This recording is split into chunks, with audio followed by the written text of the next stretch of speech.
Un dibattito sulla plastic tax e essendo in attesa di modifiche da parte del governo nella manovra di bilancio, perché questa tassa potrebbe essere rimandata, addirittura ridotta o azzerata, e sempre essendo consapevoli che il problema della plastica sicuramente non è la plastica in sé, quanto chi la butta dove non dovrebbe andare, cioè al di fuori dei contenitori per la raccolta differenziata, per esempio in mare, nei fiumi, dove poi la ritroviamo. Arriva ahimè una notizia che però è destinata a riaccendere qualche allarme, qualche preoccupazione, perché la microplastica, c'è una conferma, ha contaminato anche gli animali dei fondali marini.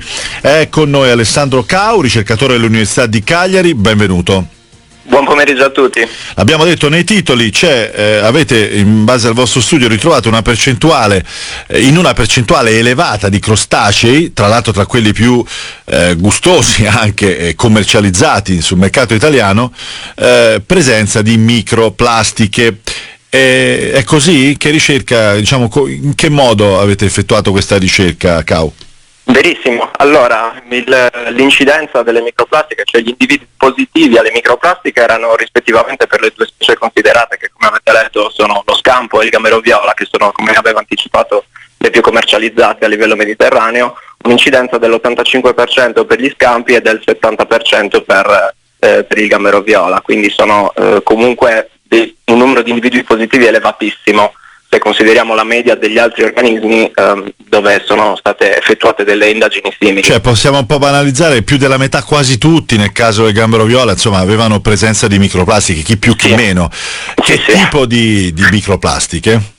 Per lo più il polietilene è il risultato il più abbondante, che è la principale componente degli imballaggi monouso, e qui ci ricolleghiamo alla premessa che giustamente faceva nell'introdurre l'argomento, quindi è la plastica che maneggiamo tutti i giorni. Facciamo un esempio, il polietilene dove lo posso ritrovare? In che tipo di imballaggio? In quelli del sacchettino di plastica di insalata? Il sacchettino di plastica penso sia l'esempio più calzante, perché abbiamo avuto modo proprio di ritrovare delle pellicole trasparenti e biancastre, che altro non sono che polietilene, quindi proprio buste di plastica frammentate all'interno dello stomaco dello scampo.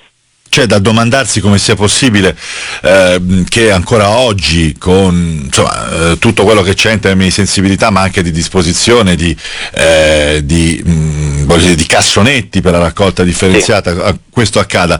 Può darsi che si tratti di plastiche che sono lì in mare da molti anni, o c'è una datazione? È possibile datare anche le plastiche che avete ritrovato? Datarle è uno degli argomenti principali, così come è difficile stabilire l'origine vera e propria, perché sappiamo che sì, vengono da terra, ma le origini sono infinite, se ci pensiamo. Possono essere dei corsi d'acqua, può essere semplicemente il gettare un oggetto da un'imbarcazione, ma anche comunque da un litorale costiero. Quindi potenzialmente le fonti sono infinite, e anche la datazione, quindi sapere effettivamente da quanto queste plastiche siano in mare è una risposta molto difficile da dare. Quello che posso dire rispetto ai risultati che stiamo presentando è che a quelle profondità, parliamo di un minimo di 300 metri di profondità, dove la luce è completamente assente, chiaramente l'assenza di luce, la fotodegradazione dei polimeri, quindi la frammentazione mediata dalla luce e da tutta una serie di agenti chimico-fisici è molto più ridotta. Quindi presumibilmente, come giustamente anticipava lei, possibile che queste plastiche si trovassero lì forse anche da anni o decenni. La speranza è che si stia interrompendo il flusso di plastica che attraverso i vari corsi d'acqua poi finisce sostanzialmente dai fiumi poi in mare, ma questo è tutto da verificare. Un'ultima cosa velocemente, Alessandro Cau, ricercatore dell'Università di Cagliari, queste microplastiche che vanno ritrovate nel corpo dei crostacei, che sostanzialmente loro hanno assorbito, ingerito, crostacei che poi possono essere mangiati da pesci più grandi, ma che noi stessi mangiamo regolarmente. Sulla salute umana qual è l'impatto? Quale può essere l'impatto? Allora, questa è la domanda alla quale purtroppo né io, ma la comunità scientifica ancora non sa rispondere, perché non ci sono la problematica plastica ha preso in controtempo veramente tutti, anche chi è responsabile di una stima di quelli che sono i danni di tutta quella plastica che noi ingeriamo. È ormai evidente che accidentalmente ne ingeriamo tutti noi, ma non è possibile sapere l'effetto che questa può avere sulla nostra salute e sul nostro organismo. Quindi per il momento. Grazie. Sì, grazie Alessandro Cau, ricercatore dell'Università di Cagliari, per questo suo intervento. Sì, no, naturalmente ci sarebbe molto